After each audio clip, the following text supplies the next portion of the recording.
मैं सरताज आलम, खबर 7 से। हम लोग हैं उत्तराखंड के हल्द्वानी में। जिस तरह कोरोना की दूसरी लहर ने हाहाकार मचा रखा है, ऑक्सीजन की किल्लत की खबरें हम सब ने मेन स्ट्रीम मीडिया से लेकर सोशल मीडिया तक देखी। लाशों के अंबार लग गए, शमशान घाट कई और भी बनाने पड़ गए। ऐसे हाल में आम नागरिक जाएं तो कहां जाएं? जो मेडिकल इक्विपमेंट जो कि आसानी से मिल जाया करते थे, जिसमें ऑक्सीजन फ्लोमीटर वगैरह हो गया, या स्टीम या स्टीमर जिसको बोलते हैं, वेपोराइज़र वगैरह जिसको बोलते हैं, ये सब मार्केट से अचानक गायब हो गए या इनके दाम रातों रात दुगने या तिगने हो गए। ऐसे हाल में आम नागरिक जाए तो कहाँ जाए? हल्द्वानी आम आदमी पार्टी के महानगर अध्यक्ष डिम्पल पांडे इसमें आगे आए हैं और उन्होंने गरीबों के लिए मुफ्त इस सबको बांटने का बीड़ा उठाया है।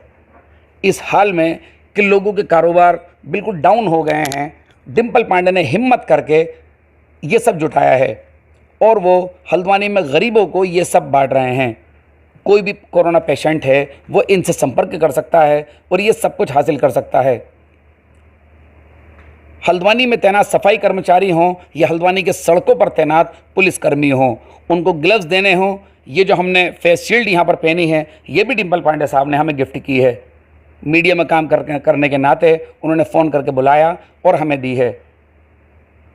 चाहे मास्क हो, चाहे सैनिटाइज़र हो, चाहे ग्लव्स हों या चाहे पीपीई किट हों, ये सब उन्होंने हल्द्वानी में वितरित करने का काम किया है, जिससे कि काफ़ी हद तक राहत लगी है। हमारे साथ वो मौजूद हैं, हम इस पूरे मामले को भी जानेंगे और डिम्पल पांडे से भी बात करेंगे। डिम्पल पांडे साहब, खबर 7 पर आपका बहुत खैर मकदम है। जी नमस्कार, शुक्रिया, धन्यवाद।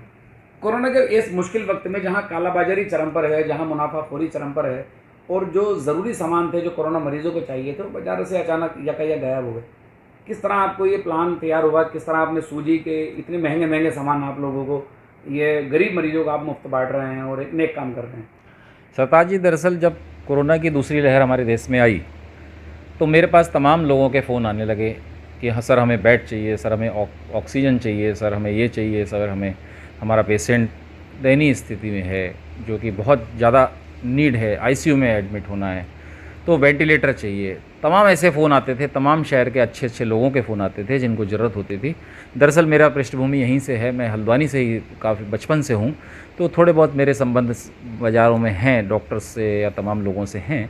तो उस ज़रिए मैं लोगों की हेल्प कर रहा था। तो अचानक हेल्प करते करते मैंने जब एक हॉस्पिटल में फ़ोन करा, मैंने कहा डॉक्टर साहब ऐसी ऐसी पोजीशन है और मेरा ये कैंडिडेट आ रहा है या पेशेंट आ रहा है, आप इसको थोड़ा सा ऑबलाइज़ कीजिए, देख लीजिए।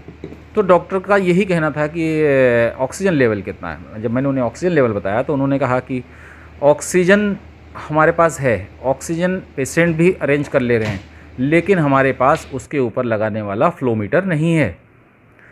तब जा कर के मेरे दिमाग में ये चीज़ आई कि लोग आसानी से या जैसे भी तैसे कर के ऑक्सीजन सिलेंडर अरेंज कर ले रहे हैं, लेकिन उनके पास फ्लोमीटर अवेलेबल नहीं है, जिसके कारण कई लोगों ने दम तोड़ा, ऐसा भी डॉक्टर्स ने मुझे बताया। तब जा कर के मेरे दिमाग में आया कि नहीं, मैं सबसे पहले अपने समाज के लिए, अपने हल्द्वानी के लोगों के लिए जितनी मेरी सामर्थ्य है, अपनी सामर्थ्य के अनुसार मैं ऑक्सीजन फ्लोमीटर्स हल्द्वानी में ला करके उनको एक मुहिम के तहत लोगों को दूंगा। लोग लेके जाते हैं और बड़ी अच्छी बात है सरताज साहब कि लोग इसको फ्लोमीटर को मुझसे लेके जाते हैं और बाकायदा वापस भी करके जाते हैं जब उनका पेशेंट थोड़ा रिकवर होता है या ठीक होने लगता है, ताकि दूसरे पेशेंटों को काम आ सके। जी सर। तो इसी मुहिम के साथ, यही सोच के साथ कि मैंने 15-20 ऑक्सीजन फ्लोमीटर मंगाए थे, और जो कि हमारी टीम और मैं आसानी से लोगों को उपलब्ध करा रहे हैं। लोग ले जा रहे हैं और बाइज्जत उससे काम करके उसे वापस लेके जा रहे हैं। पांडे साहब, ये तो बाजार के अंदर इसकी कीमत लगभग 3-3.5 हज़ार रुपये थी। सर, इसकी कीमत 3,500 रुपये थी। अभी हमारे ही शहर की खबर है, हमारे ही शहर में कुछ एक ऐसे लोग पकड़े गए थे जिन्होंने 8 से 10,000, 12,000 रुपये तक के इस ऑक्सीजन फ्लोमीटर को बेचा था। तो उन सब चीज़ों को देखते हुए, लोगों की कालाबाजारी को देखते हुए मन में ये आया कि भाई, एक तो पेशेंट पहले से ही परेशान है, उसके घर वाले पहले से ही परेशान हैं, तो उस चीज़ों में, उस ज़रूरी चीज़ों में इस तरह की कालाबाजारी ना हो। तो थोड़ी सी राहत देने के लिए पेशेंट्स को जितनी भी मैं राहत दे सकता था, उस थोड़ी सी राहत देने के लिए मैंने इन सब चीज़ों को दिल्ली से, जहाँ जहाँ मेरे संबंध थे, दिल्ली से मेरा व्यापार चलता है तो वहाँ पे मेरे अच्छे संबंध हैं, तो वहाँ से मैंने लोगों से तो मंगवाया। लोग आपसे किस तरह संपर्क कर सकते हैं, थोड़ा इस बारे में बात हो। लोगों सोशल मीडिया के माध्यम से मैंने इस चीज़ के बारे में लोगों को, अपने शहर को लोगों को जानकारी दी थी कि आप मेरे पास फ्लो मीटर्स आसानी से ले जा सकते हैं, लेकिन बशर्ते कि आपको उसकी ज़रूरत होनी चाहिए, आपके पेशेंट को उसकी ज़रूरत होनी चाहिए। कहीं इन सब चीज़ों में आपकी पेशेंट की स्थिति ठीक है और आप ले जाते हैं और कोई ज़रूरतमंद पेशेंट आता है, ज़रूरतमंद जिसकी ज़रूरत है, कि जिसको बहुत ही ज़रूरत है फ्लो मीटर की, और उसको वो उस चीज़ से वंचित रह जाता है, तो ये हमारे लिए, हमारे समाज के लिए अफसोस की बात होगी। तो मैंने इसमें अपने नंबर जारी किया था, जो कि मेरा नंबर आज मैं आपके खबर 7 के माध्यम से मैं शेयर कर रहा हूँ। उस नंबर पे मुझसे संपर्क कर सकते हैं। मेरा नंबर है 897995 5 इस नंबर पे आप संपर्क कर सकते हैं और आसानी से, अगर आप ज़रूरतमंद हैं, आपका कोई रिश्तेदार है, आपका रिलेटिव है, तो आप मुझसे आकर के फ्लो मीटर ले जा सकते उसके हैं। अलावा गरीब लोगों के लिए स्टीम वेपोराइजर का भी आपने किया, क्योंकि डॉक्टर इस बीच स्टीम लेने के लिए भी पेशेंटों को बता रहे हैं कि भाप वगैरह वो ले सकता है, आपने उसका भी इंतजाम किया है। सरताज साहब, दरअसल जब भाप की बात आई, स्टीम की बात आई, तो मैं खुद अपने लिए जब ये वेपोराइज़र लेने गया, तो हालांकि जिस तरह से मेरा काम, बिजनेस मेरा दिल्ली से है, तो मुझे इन सब चीज़ों के बारे में थोड़ा बहुत नॉलेज था। जब मैंने वो मार्केट में ख़रीदा तो मैंने अपने खुद के लिए 400 रुपये का उसको ख़रीदा। और मुझे पता है कि जिस चीज़ की कीमत कितनी है, तो मैंने जब ये सोचा कि जब 200 से 400 रुपये कमाने वाला कोई रिक्शे वाला, कोई मज़दूर, कोई गरीब भाई जब इसको ख़रीदेगा, तो उसका परिवार कैसे चलेगा, या वो 200 रुपये की चीज़ खरीदेगा ही नहीं, वो इस्तेमाल ही नहीं करेगा। तो इस सोच के साथ कि मैं इसको बहुत ज़्यादा, जो कि खरीद नहीं सकते हैं, जो अक्षम हैं, जो नहीं खरीद पाते हैं, तो उनके लिए मैंने इस वेपोराइज़र को मंगाया और ज़रूरतमंदों को वितरित करा है।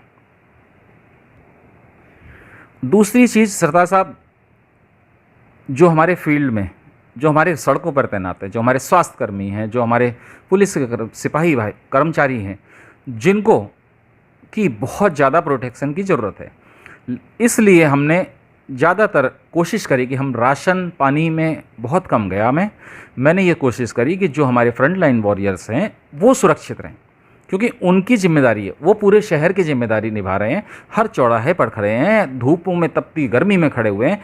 तो उनके लिए मैंने एक किट तैयार करी थी, जिसमें मैंने फेस शील्ड, ग्लव्स और सैनिटाइज़र और अपना क्या नाम है, सैनिटाइज़र, मास्क हो गए, पीपी किट थी, तमाम जो भी ज़रूरत की चीज़ें थी, जिससे उनको सुरक्षा बेहतर हो सकती है, तो उनकी सुरक्षा के लिए मैंने इन सब चीज़ों को एक किट बनाई थी। उन सब से माध्यम से मैंने शहर में जहाँ जहाँ पे तैनात थे, रोडों पे मैं बात कर रहा हूँ सरताज साहब, यहाँ पे रोडों की, जो सड़कों पर तैनात थे, जो ड्यूटी पे थे, मैंने उनको ये सब चीज़ें वितरित करी हैं। डिम्पल पांडे साहब, आप एक आम नागरिक हैं, फिर भी हज़ारों लाख रुपए खर्च करके आप कोरोना मरीजों की मदद करने की काम कर रहे हैं, लेकिन ये सारी जिम्मेदारियां तो सरकार की थी, और सरकार आज कोरोना को बढ़ाने का काम लापरवाहियों के जरिए सरकार से हुआ, उसके बाद बेड नसीब नहीं है, यहाँ तक कि अगर कोई मर जा रहा है तो उसको लकड़ी नसीब नहीं है। 1100 कुछ किलोमीटर तक गंगा किनारे गरीब लोगों ने लाशें दबाई हैं और उनके पास ये सब नसीब नहीं हुआ। सरताज साहब, अगर सरकार अपनी जिम्मेदारी को समझती तो सरकार के पास पूरा 1 साल था। कोरोना की पहली लहर आने के बाद जो ये दूसरी लहर 1 साल बाद आई है, अगर सरकार अपने कार्यों में, अगर सरकार को सचेत किया गया था, सरकार को चेताया गया था कि दूसरी लहर आएगी, तो उसकी तैयारियां नहीं सरकार ने नहीं करी, जिसका खामियाजा आम जनता भुगत रही है। और जनता ने सरकार चुनी थी, जनता ने इसलिए सरकार चुनी थी कि वो हमारी मदद करेंगे। ये सरकार एक मदद के लिए होती है, एक जनता की हिफाजत के लिए होती है, सरकार की जिम्मेदारी है। एक परिवार का मुखिया, अगर मैं पूरा परिवार का फादर हूँ या अपने परिवार का हो, तो मुखिया मैं हूँ, मैं जिम्मेदार हूँ अपने परिवार का। तो आपको हमने इतनी बहुमत से सौंपा आपको देश, तो आपने देश में क्या करा। दूसरी चीज़ सरदार साहब, मैं यहाँ पे ये एक चीज़ और कहना चाहूँगा कि जिस तरह से वैक्सीनेशन की बात आ रही है, तो हमारा देश विश्व में, वर्ल्ड में वैक्सीनेशन के मामले में अग्रणी है, आगे था वैक्सीनेशन। हम लोगों ने बहुत अच्छी वैक्सीन बनाई, बहुत अच्छी चीज़ें बनाई, तो आखिर हमारे देश में क्यों नहीं, हमारे ही देश के नागरिकों को क्यों नहीं। हम आज बाहर से मंगा रहे हैं। जो चीज़ 200 रुपये की, 250 रुपये की हमारे इस देश में लग सकती थी, हमारे प्रत्येक युवा को लग सकती थी, प्रत्येक भारतवासी को लग सकती थी, आज वो हम विदेश से मंगा करके उसको 1000 रुपये की लगाएंगे। ये क्या पॉलिसी है? नहीं, जो देश में मैन्युफैक्चर हुई वैक्सीन है उसको भी विदेश में भेजा गया है सरकार ने। वही मेरा मतलब है कि आपने एक तरफ से जो 200-250 की चीज़ लगनी थी हमारे भारतीय को, भारतवासियों को, वो चीज़ तो आपने बाहर भेज दी। अब आप बाहर से मंगा रहे हैं कि 1000 रुपये की वैक्सीन साहब आप ये लगाइए। तो ये कहाँ से सर, ये क्या है, सरकार की नीति क्या है?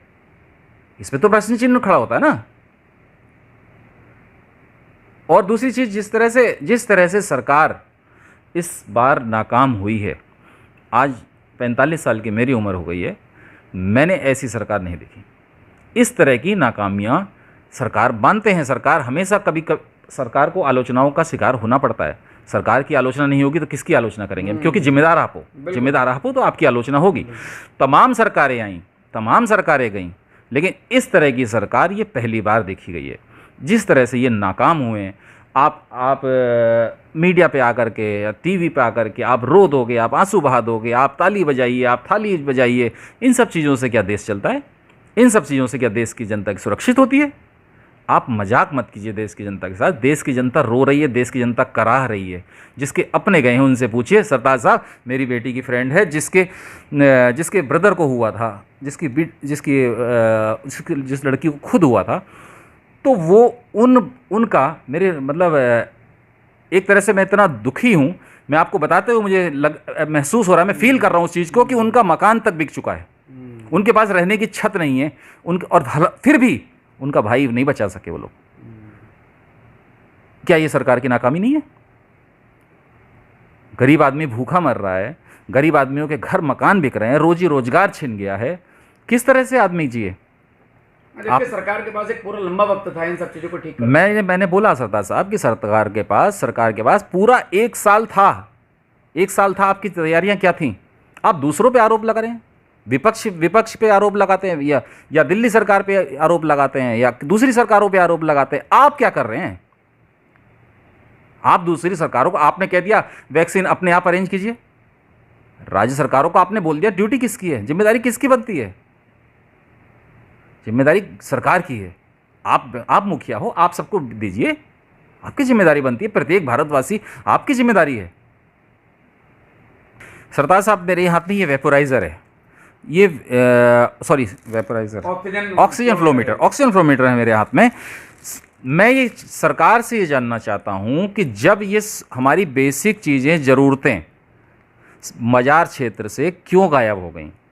सरकार को क्या इसके बारे में जानकारी नहीं थी, इत्तला नहीं थी कि क्या नाम है, अगर हम वो लगाएंगे, हम ऑक्सीजन सिलेंडर लगाएंगे तो हमें ऑक्सीजन फ्लोमीटर भी चाहिए।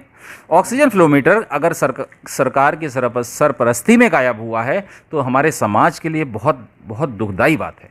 और दूसरी चीज़, इसकी कालाबाजारी हुई, खुलेआम हुई। 12-12 हज़ार रुपये का हल्द्वानी में बिका, तमाम शहरों में, तमाम जगह पे ये चीज़ें बिक रही। क्या सरकार अंधी थी? क्या प्रशासन अंधा था? क्या लोगों को दिखता नहीं था? कई जगह ऐसा भी देखने को मिला कि लोग 10-15 हज़ार रुपये भी लेके घूम रहे थे और लोगों को मिल नहीं रहा था। सरताज साहब, खुलेआम लोग बोलते थे कि ये इंजेक्शन लीजिए, 30,000 रुपये दूंगा, 30,000 रुपये का दूंगा, मेरा नंबर चाहे तो आप सर्विलांस पे लगवा दीजिए। क्या ये सरकार की नाकामी नहीं है? इतने बेखौफ होकर के जीवनदायिनी चीज़ें जो जीवन दे रही हैं, वो चीज़ें की ब्लैकमेलिंग हो रही है। आप लोग कहाँ थे? आप कहाँ हो? क्या सोच रहे हो आप कि पूरा देश तबाह हो जाए, बर्बाद हो जाए? सरदार साहब, आपके चैनल खबर 7 के माध्यम से मैं लोगों से अपील करना चाहता हूं, अपने व्यापारी भाइयों से अपील करना चाहता हूं, अपने साथियों से अपील करना चाहता हूं कि इस समय जो महामारी का समय चल रहा है, इस समय पर लोग वैसे ही परेशान हैं। कृपया करके जो ज़रूरत की चीज़ें हैं, जो राशन पानी है या मेडिकल की चीज़ें हैं या सुविधाएं हैं, इन पे प्लीज़ कालाबाजारी मत कीजिए। इस पे कालाबाजारी पे रोक लगाइए और इसको एक मुनासिब जो आपका मुनाफा है।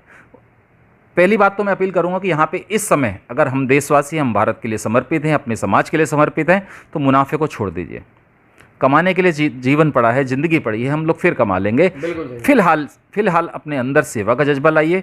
हो सकता है कल को आपके परिवार से, आपके रिश्तेदारों में, आपके भाइयों में कोई इसकी जद में आ जाए, तो और यही समस्याएं आपको फेस करनी पड़ेंगी, तब आप क्या फील करेंगे? तो मेरी रिक्वेस्ट है, मेरी निवेदन है आप सबसे कि इन सब चीज़ों पे मुनाफा छोड़ दीजिए। फ़िलहाल देश को सेवा कीजिए, समाज की सेवा कीजिए। और बार बार अपील कर रहा हूँ, बार बार लोगों से बोल रहा हूँ कि मददगार बनिए, इस देश के मददगार बनिए, इस समाज के मददगार बनिए। आपके चैनल से खबर 7 से मैं एक बार और अपील करना चाहता हूँ, एक अपील और करना चाहता हूँ कि मेरे जो भी ये देख रहे हैं, जो भी लोग अपने मेरे शहर के हैं, उनसे मैं अपील करता हूँ कि आप लोग सोशल डिस्टेंसिंग का पालन कीजिए, सैनिटाइज़र यूज़ कीजिए और मास्क लगाइए। मास्क सुरक्षा ही कवच है, सुरक्षा कवच, सबसे बड़ा कवच मास्क है, सैनिटाइज़र है। आप इनको अवश्य दैनिक इस्तेमाल की चीज़ों में लाइए, इस्तेमाल कीजिए। और साथ ही साथ मैं अपील करूंगा अपने युवा वर्ग से, अपने भाइयों से, अपने साथियों से कि वैक्सीनेशन ज़रूर करवाएं। वैक्सीनेशन बहुत ज़रूरी है, वैक्सीनेशन ही सुरक्षा है, यह मान करके आप वैक्सीनेशन को ज़रूर करवाएं कि ये जीवनदायिनी है, इसलिए आपको इसको ज़रूर लगवाएं। बहुत बहुत शुक्रिया डिम्पल पांडे साहब। तो अभी आप सुन रहे थे हल्द्वानी से डिम्पल पांडे को, जो कि बता रहे थे कि पहाड़ के बाज़ारों में भी किस तरह कालाबाजारी हुई और कोरोना मरीजों से जुड़े इक्विपमेंट रातों रात गायब हुए, उनके दाम दुगने हो गए और डिम्पल पांडे को एक आम आदमी की तरह इसमें आना पड़ा और लोगों को मुफ्त ये सब चीज़ें वितरित करनी पड़ी। साथियों, अगर हमारे सोसाइटी ने, अगर हमारे सिस्टम ने हमें काला बाजार करने वाले दिए हैं, मुनाफाखोर हमें दिए हैं, तो डिम्पल पांडे जैसे नेक लोग भी हमें दिए हैं, जो कि अपने जेब खास से, अपनी निजी जेब से ये सब कर रहे हैं। ये जो पीछे आप मेरे देख रहे हैं, ये काफ़ी इनके पास स्टीमर हैं जो कि भाप वगैरह में और फेफड़ों के लिए काफ़ी काम करते हैं। यहाँ जो गरीब लोग आते हैं ये लगातार उनको देते हैं। उसके अलावा जैसे कि भी आप ये बता रहे थे, ऑक्सीजन फ्लोमीटर वगैरह हो गए, मास्क हो गए, सैनिटाइज़र हो गए, ये सब चीज़ें ये लगातार वितरित कर रहे हैं। खबर 7 की टीम भी इनको सलाम करती है और हम कोशिश करते हैं कि हमारे शहर ज़िले में, उत्तराखंड में जो भी ऐसे लोग हैं कि जो ये सब करने में सक्षम हैं, वो बिल्कुल बाहर आएँ। यही एक तरीका है जो काला बाजारियों को उनके घरों में पहुंचा सकता है, जेलों के पीछे पहुंचा सकता है और समाज को एक अच्छी राह और अच्छी दिशा दे सकता है। तो साथियों, हम चलते हैं। मैं आपका दोस्त, आपका भाई, मैं सरताज आलम, खबर 7 हल्द्वानी।